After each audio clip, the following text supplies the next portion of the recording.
बिस्मिल्लाहिर्रहमानिर्रहीम। अस्सलामुअलैकुम नाज़रीन, काजी फ़ाइज़ ईसा साहब की एक्सटेंशन की बातें तो काफ़ी दिनों से गर्दिश में थीं, लेकिन आजकल इन बातों में काफ़ी शिद्दत आ गई है और इस्लामाबाद में चलने वाली हवाओं के साथ ये बातें भी काफ़ी तेज़ी से पूरे मुल्क में फैल रही हैं।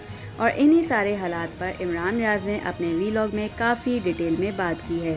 तो चलिए आइए इमरान रियाज़ की ज़ुबानी सुनते हैं। बिस्मिल्लाहिर्रहमानिर्रहीम। अस्सलाम वालेकुम नाज़रीन, आप यूट्यूब चैनल देख रहे हैं। मैं इमरान खान हूँ। इससे पहले कि बाकी खबरें आपको मैं दूँ, सबसे पहले जो ऑडियो लीक्स वाला एक केस चल रहा है जस्टिस बाबर सत्तार साहब की अदालत में, उस पर एक बड़ी पेशरफ्त हुई है। वो पेशरफ्त मैं आपके सामने रख देता हूँ और ये एक बड़ी ब्रेकिंग न्यूज़ है।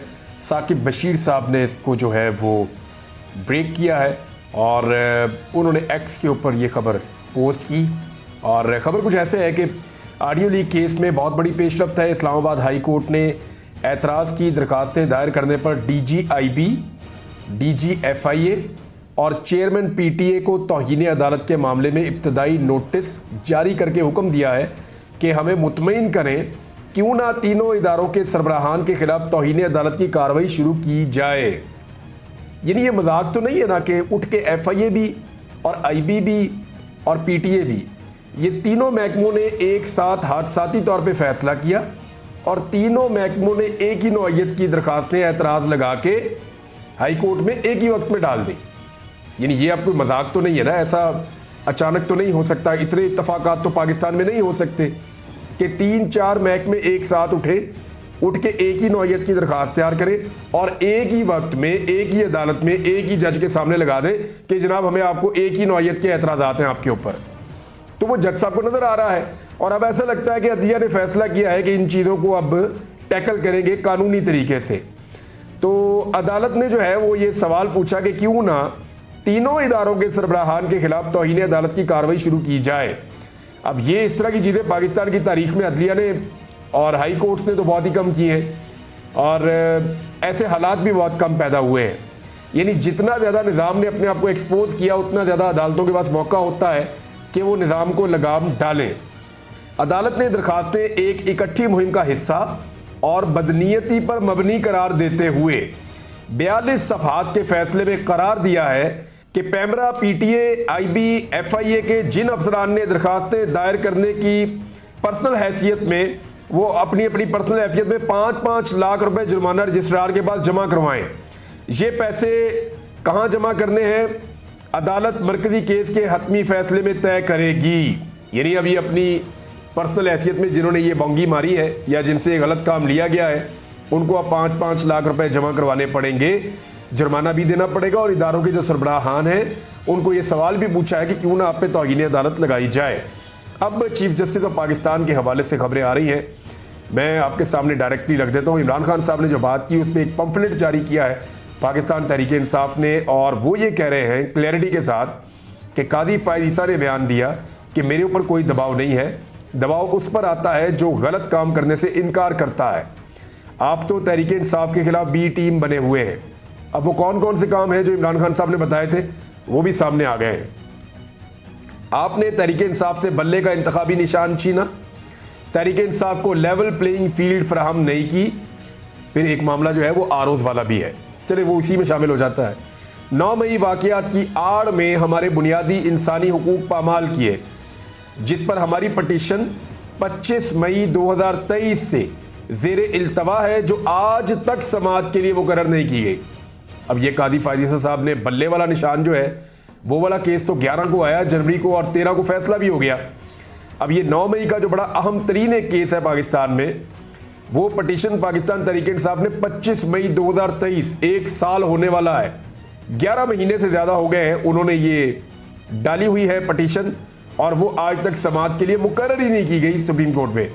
आम इंतखाबात में खुलेआम होने वाली धांधली के खिलाफ दायर करदा दरखास्तों पर आज तक समाअत ना हो सकी। तहरीक इंसाफ की खवातीन की मखसूस नशस्तों के मामले को इल्तवा का शिकार किए रखा। सुप्रीम कोर्ट के फैसलों से नजरिया ज़रूरत एक बार फिर जिंदा हो चुका है। अच्छा जी, मखसूस नशस्तों वाला मामला है, ये केस पहले लगा हुआ था 8 तारीख को, 8 मई को, और 8 मई को सुप्रीम कोर्ट ऑफ पाकिस्तान में सुना जाना था, लेकिन अब ये केस 6 मई को सुना जाएगा और 3 मुअज़्ज़िज़ जज साहिबान हैं जो जस्टिस मंसूर अली शाह साहब की सरबराही में इस केस को सुनेंगे। देखिए, मंसूर अली शाह साहब के बारे में मैंने कुछ थोड़ा सा, जो कानून को जानने वाले लोग हैं, जो अदालतों को और इस निज़ाम को समझते हैं, उनसे जानने की कोशिश की कि उनका मौक़िफ़ कादी फ़ाइज़ ईसा साहब की एक्सटेंशन पे क्या हो सकता है। तो उन्होंने बड़ा क्लियरली कहा कि कादी फ़ाइज़ ईसा साहब को अगर एक्सटेंशन मिलेगी तो वो एक ऐसे कानून के तहत मिलेगी कि आइंदा जो भी चीफ जस्टिस आएगा वो 3 साल के लिए आया करेगा। तो अगर कादी साहब ये वाला साल निकाल के अगले 2 साल मज़ीद चीफ जस्टिस रहते हैं और अपने 3 साल मुकम्मल करते हैं, तो मंसूर अली शाह साहब वो शख्सियत हैं जो उसके बाद आकर 3 साल के लिए चीफ जस्टिस ऑफ पाकिस्तान बनेंगे। तो अभी उनके हवाले से कुछ भी कहना कबल वक्त है कि वो कादी साहब की जो ये एक्सटेंशन वाला मामला है उस पर क्या मौक़िफ़ लेते हैं। लेकिन बहुत सारे जजेस ऐसे हैं जिनको फिर चीफ जस्टिस बनने का मौका नहीं मिलेगा, वो तो इसके अगेंस्ट ही जाएंगे ऑब्वियसली। लेकिन अब देखना ये है कि इसका हतमी नतीजा क्या निकलता है। पाकिस्तान तहरीक इंसाफ ने कहा है और ये तर्जुमान ने स्टेटमेंट दिया है कि चीफ जस्टिस की मुद्दत मुलाजमत में तौसीह शर्मनाक और काबिल मुज़म्मत है। अभी तो इसके ऊपर बातचीत हो रही है, लेकिन पीटीआई को लगता है कि ये काम हो जाएगा। वो कह रहे हैं कि ये बहुत शर्मनाक है और काबिल मुज़म्मत है। जजेस तकर्री आईनी तरामीम पर रद्द-ए-अमल का इजहार करते हुए तर्जुमान पाकिस्तान तहरीक इंसाफ ने कहा कि मुल्क में इदारों की जो तबाही हो रही है, जजेस तकर्री आईनी तरमीम इस रवायत का तसलसल है जो अब एक तरमीम करने हुकूमत जा रही है। उसके लिए उन्हें 2/3 अक्सरियत चाहिए। हुकूमत ने पिछले 2 बरस में हर वो फैसला किया है जिससे आइन और कानून की बालादस्ती को नुकसान पहुंचता है और इदारे कमज़ोर होते हैं। चीफ जस्टिस ऑफ पाकिस्तान ने अपनी मुद्दत मुलाजमत के पूरे अरसे के दौरान बतौर चीफ जस्टिस जो तर्ज अमल इख्तियार किया है वो आइन और कानून के हवाले से नहायत अफसोसनाक और काबिल मुज़म्मत है। कादी फ़ाइज़ ईसा ने आइन और कानून की बालादस्ती पर समझौता करके अपने मनसब की वक़्त को कम किया है। कादी फ़ाइज़ ईसा ने अदालत की आज़ादी में मावराए दस्तूर और मावराए जमहूरियत कुव्वतों का दरवाज़ा खोला है जिसके भयानक असरात और दूररस नताइज होंगे। कौम ये समझ रही है कि किस तरह एक जमहूरी पार्टी से बल्ले का निशान छीनने और उसके मैंडेट पर डाका डालने में सहूलतकारी की गई, जिसका मुआवजा चीफ जस्टिस साहब को एक एक्सटेंशन की सूरत में मिल रहा है। ये नहायत शर्मनाक और काबिल मुज़म्मत है। पाकिस्तान का दस्तूर ऐसे किसी भी मखसूस शख्स के लिए आइन में तरमीम की इजाज़त नहीं देता। कानून साजी हमेशा इन मौज़ूआत पर की जाती है जहाँ इज्तमाई मफाद हो। तहरीक इंसाफ हर कानूनी और जमहूरी तरीके से इस अमल की मुखालफत करेगी और इसका रास्ता पार्लियामान में भी रोकेंगे। ये जी तहरीक इंसाफ का इसके ऊपर मौक़िफ़ आ गया है। इस पर अवामी राय भी लेने की कोशिश की गई और तारिक मतीन साहब ने इस पर एक सर्वे करवाया जिसमें बहुत बड़ी तादाद में हज़ारों लोगों ने उसके अंदर वोट दिया। और सवाल ये था कि क्या आपको कादी फ़ाइज़ ईसा की बतौर चीफ जस्टिस तौसीह मंजूर है? तो इसमें जी 2.5% लोगों ने कहा कि जी बिल्कुल मंजूर है, 2.5% 100 में से। और 95.6% 95.6% लोगों ने कहा कि नहीं जी नहीं, कादी फ़ाइज़ ईसा साहब को बतौर चीफ जस्टिस तौसीह नहीं मिलनी चाहिए। तो जनाब ये है जी। और कुछ लोगों ने कहा जी कि हम इसके बारे में कोई राय नहीं देना चाहते, वो 2% से भी कम है। इसी इशू पर आदम नज़ीर तारड़ साहब ने जो एक स्टेटमेंट दिया, उन्होंने कहा जी मैं इसकी सख्ती से तरदीद नहीं करूँगा। वो पहले भी ये कहते रहे हैं कि यानी हुकूमत के कुछ लोग कुछ कहते हैं, कुछ लोग कुछ कहते हैं, लेकिन हुकूमत की तरफ से एक मौक़िफ़ ये आता रहा है कि ये तजावीज़ ज़ेरे गौर हैं और इनके ऊपर अमल दरामद किया जा सकता है। नाज़रीन, जो चेयरमैन नैब हैं नज़ीर अहमद भट्ट साहब, इनके बारे में ये रिटायर्ड जनरल हैं मिलिट्री के और इनके बारे में जो है वो पाकिस्तान तहरीक इंसाफ वक्तन फ़वक्तन जो है वो हक़ाइक़ सामने लाती रहती है। तहरीक इंसाफ का ये कहना है कि जनरल रिटायर नज़ीर अहमद भट्ट साहब जब से लगे हैं चेयरमैन नैब, तब से अब तक उन्होंने तमाम मुजरिमों को छोड़ दिया है और मुख्तलिफ हक़ाइक़ वो मंज़िल-ए-आम पर लाते हैं। आज का जो एपिसोड है उसमें वो ये बता रहे हैं कि $1 अरब का गंदम स्कैंडल जिससे लाखों किसान घराने तबाह हो गए, यानी $1 अरब का मतलब है लगभग 350 अरब के करीब। और लाखों किसान घराने तबाह हो गए और चेयरमैन साहब खामोश। वो तो लफ्ज़ टाउट भी साथ इस्तेमाल करते हैं, लेकिन चेयरमैन साहब खामोश। अलीम खान को लाहौर में 11,000 कनाल सरकारी अराजी अलाट हो गई और ये फिर खामोश। मरियम औरंगजेब ने DGPR को 15 करोड़ का चूना लगा दिया, चेयरमैन साहब फिर खामोश।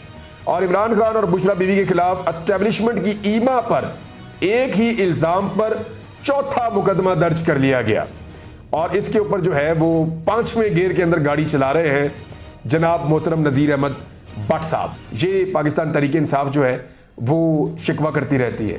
महमूद खान अचकज़ई साहब के स्टेटमेंट आपके सामने रख देता हूं। उन्होंने कुछ और स्टेटमेंट दिए। उन्होंने कहा कि इमरान खान आज पाकिस्तान के सबसे ज्यादा वोटर्स का लीडर है। अल्लाह ताला कुरान में कहता है कि सच बोलो, लेकिन हमें कहा जाता है कि बिल्कुल सच मत बोलो, यहां सच पर पाबंदी है। फिर उन्होंने कहा कि इलेक्शन से पहले मैं लाहौर आया था, मैंने नवाज शरीफ को मिलकर हाथ जोड़कर कहा था कि तेरे दोस्त तुम्हें जिस रास्ते पर ले जा रहे हैं वो बर्बादी का रास्ता है, खुदारा इस रास्ते पर ना जाओ, पुराने नारे और रास्ते पर खड़े रहो। आप दोस्त को इतना ही कह सकते हैं कि खुदा को मानो, मैंने कहा कि इसी रास्ते पर खड़े रहो जिस रास्ते ने तुम्हारा कद काठ बढ़ाया, ज्यादा से ज्यादा इलेक्शन ही हार जाओगे। मैं यही कह सकता था उन्हें कि इलेक्शन ही हार जाओगे ना, कोई बात नहीं। तो ये मैंने उन्हें नवाज शरीफ को कहा था, ये अचकज़ई साहब ने इंकशाफ किया है। पाकिस्तान ता क़यामत जिंदाबाद, लेकिन एक 2 नंबर और जाली हुकूमत के गैर जमहूरी पाकिस्तान को जिंदाबाद कहना गुनाह है, ये महमूद खान अचकज़ई साहब ने कहा। और इसके बाद जो है वो नजम सेठी साहब का स्टेटमेंट है, बड़ा इंपॉर्टेंट है। उन्होंने कहा कि अदलिया एजेंसियों के खिलाफ कुछ नहीं कर सकती, ये किसी के कंट्रोल में नहीं होती।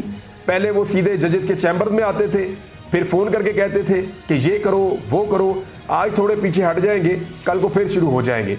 यानी नजम सेठी साहब साफ साफ कह रहे हैं कि जो मर्जी कर ले अदलिया, एक्चुअली अदलिया को इशारों में चलना पड़ेगा। आर्मी चीफ का जो एक स्टेटमेंट था ना, उसके ऊपर बहुत सारे लोग अब रिस्पॉन्ड कर रहे हैं। आर्मी चीफ ने फरमाया था कि अपनी आईनी हुदूद से हम आगाह हैं, एक्चुअली जो उसका लुबे लबाब था, और वो बाकियों को भी कह रहे थे कि वो भी अपनी हुदूद के अंदर रहें। लेकिन अब इसमें सेनेटर मुश्ताक जो है, उनका भी स्टेटमेंट आया जमात इस्लामी से। वो कह रहे हैं कि जनाब मसला आगाही का नहीं है, अमल दरामद का है। असल मसला यह है कि अमल दरामद कब होगा। आगाही के लिए तो दस्तूर में सब कुछ वादे है, और ट्रिकॉटमी ऑफ पावर की दस्तूरी स्कीम इसका वादे सबूत है। इस मुल्क में सियासी मैदान में हमेशा जुडिशरी एस्टेब्लिशमेंट, इंतजामिया ने पार्लियामेंट और सिविलियन दायरा-ए-कार में मुसलसल और भरपूर मुदाखलत की है और अवाम के हक हुक्मरानी पर डाका डाला है। इसको बंद होना चाहिए। यानी उन्होंने क्लियरली जो है वो आर्मी चीफ साहब ने जो बात की उसके ऊपर उन्होंने अपना मौकिफ दिया है। अब आ जाए मरियम नवाज के एक स्टेटमेंट के ऊपर। ये बड़ा इंटरेस्टिंग स्टेटमेंट है और मैं ये किसी वजह से आपके सामने रख रहा हूं ताकि आपको चीज़ें समझ आए कि कौन कहां से और किसकी तरफ से खेल रहा है। मरियम नवाज ने कहा कि ऐसा लग रहा है कि 7 साल बाद, ये 7 का हिस्सा आपने याद रखना है, कि 7 साल बाद पंजाब के वारिस वापस आ गए हैं। हर शहर हर गांव में सफाई का निज़ाम होगा। वैसे तो मरियम नवाज के अपने हल्के में चले जाएं तो वो महर शराफत अली ने वीडियोस जारी की थी कि बहुत ही गंद पड़ा हुआ है वहाँ पे इनके अपने हल्के में, एक सूबाई असम्बली का हल्का साफ नहीं कर पाए, तो ये पूरा पंजाब साफ करने का दावा कर रही हैं। अल्लाह करे ये दावे में कामयाब हो जाए। लेकिन ये 7 साल जो है ना, आज चल रहा है 2024, इसमें से अगर आप 7 माइनस करें ना तो आप पहुंच जाते हैं 2017 में। यानी जब नवाज शरीफ साहब की हुकूमत खत्म हुई उसके बाद से जो 7 साल हैं उनको मरियम नवाज समझती हैं कि पंजाब के अंदर या कहीं भी ये लोग नहीं थे। अपने चचा को और अपने कज़न को यानी हमजा शहबाज को और शहबाज शरीफ को डिसोन किया है मरियम नवाज ने। यानी वो ये कह रही है कि 2017 में जब नवाज शरीफ साहब चले गए 2016-17 में, तो तब से अब तक क्योंकि 7 साल गुजर गए हैं तो पंजाब में जो पंजाब के वारिस हैं वो 7 साल के बाद वापस आए हैं।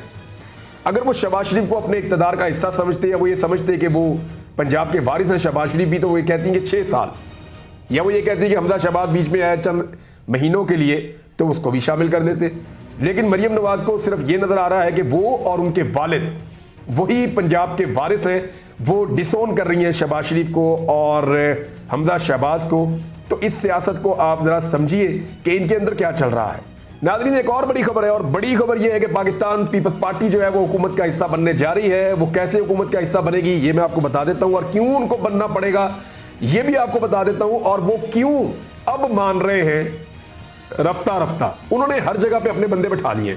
सदर पाकिस्तान उनका, चेयरमैन नैब उनका, गवर्नर पंजाब भी उन्होंने ले लिया, गवर्नर खैबर पख्तूनख्वा फैसल करीम कुंडी और सलीम हैदर, इन दोनों को गवर्नर्स के ओहदों के लिए उन्होंने नॉमिनेट कर दिया। सदर पाकिस्तान भी अपना है।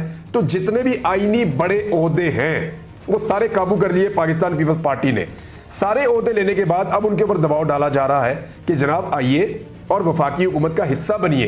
ये जो गंद का टोकरा हमने उठाया हुआ है और बदनामी अपने सर पे ली हुई है, इसका कोई हिस्सा आप भी शेयर कीजिए। पीपल्स पार्टी इसको किस तरीके से इस शेयर को लेगी, ये बहुत इंटरेस्टिंग कहानी है। ये मैं आपको अपने अगले वीलॉग में बताऊंगा। लेकिन एक चीज़ आप जहन में रखिए कि इमरान खान साहब ने फजलुर रहमान की तारीफ की है, और वो इसलिए की है कि उन्हें लगता है कि फजलुर रहमान साहब अच्छा एहतजाज कर रहे हैं या चीज़ों को एक्सपोज कर रहे हैं। लेकिन फजलुर रहमान साहब रवायती सियासी जमातों के या स्टेटस को के हमेशा ज़्यादा करीब रहे हैं। क्या वो अपने आप को स्टेटस को से दूर कर पाएंगे? अगले वीलॉग में इन चीज़ों पे हम बात करते हैं। अब तक के लिए इतना ही। अपना ख्याल रखिएगा, अपने इस चैनल का भी। अल्लाह हाफ़िज़। तो देखा नाज़रीन कैसे इमरान नियाज़ ने अपने वीलॉग में काजी फ़ाइज़ ईसा की एक्सटेंशन से जुड़े हर एक पहलू पर किस खूबसूरत अंदाज में रोशनी डाली और अपने नाज़रीन को इस किस्से से जुड़ी हर बात से बाखबर रखा। तो नाज़रीन हम ऐसी वीडियोस आपके लिए लाते रहेंगे। तब तक अपना ख्याल रखिएगा। अल्लाह हाफ़िज़ व नासिर।